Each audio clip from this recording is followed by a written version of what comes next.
Steel ప్లాంట్పై మాట నిలబెట్టుకోలేదని CM Chandrababu, deputy CM Pawan కళ్యాణ్కు విశాఖలో పర్యటించే హక్కు లేదని వామపక్షాల నేతలు మండిపడ్డారు. సీఎం, డిప్యూటీ సీఎం విశాఖ పర్యటనకు వ్యతిరేకంగా జీవీఎంసీ గాంధీ విగ్రహం వద్ద వామపక్ష పార్టీలు నిరసన చేపట్టాయి. స్టీల్ ప్లాంట్పై ప్రభుత్వం స్పష్టమైన వైఖరి ప్రకటించాలని డిమాండ్ చేశారు.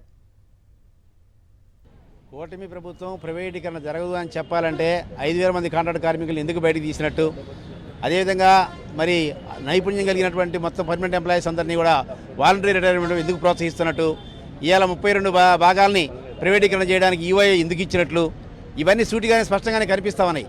కాబట్టి ఈరోజు మేము డిమాండ్ చేసేది ఏంటంటే చంద్రబాబు నాయుడు గారికి కానీ, లేకపోతే లోకేష్ గారికి కానీ, లేకపోతే 2 రోజుల పాటు సేనతో సేనాని కార్యక్రమం చేస్తున్నటువంటి పవన్ కళ్యాణ్ గారు కానీ, వీళ్ళందరూ స్టీల్ ప్లాంట్ మీద వాళ్ళ వైఖరి స్పష్టంగా మరొకసారి ప్రకటించాలని మేము డిమాండ్ చేస్తా ఉన్నాం. మీరు ముగ్గురు వచ్చి ఏ ముఖం పెట్టుకొని విశాఖపట్నం వస్తున్నారు? విశాఖపట్నంలో ఉన్న భూములు కొట్టేయడానికి వస్తున్నారా? విశాఖపట్నంలో ప్రజల తాలూకా సమస్యలు పరిష్కారం చేయడానికి వస్తున్నారా అని ఓ పక్కన మీ ఎమ్మెల్యేలు, ఎంపీలు స్టీల్ ప్లాంట్ ప్రైవేటీకరణ జరగదు అని చెప్పి చెప్తున్నారు. మరో పక్కన స్టీల్ ప్లాంట్లో దొడ్డిదారిన యూఐ పేరుతోటి భాగాలన్నింటినీ కూడా డిపార్ట్మెంట్లన్నింటినీ 44 డిపార్ట్మెంట్లని యూఐ పేరుతో బయటకి ఇస్తున్నారు.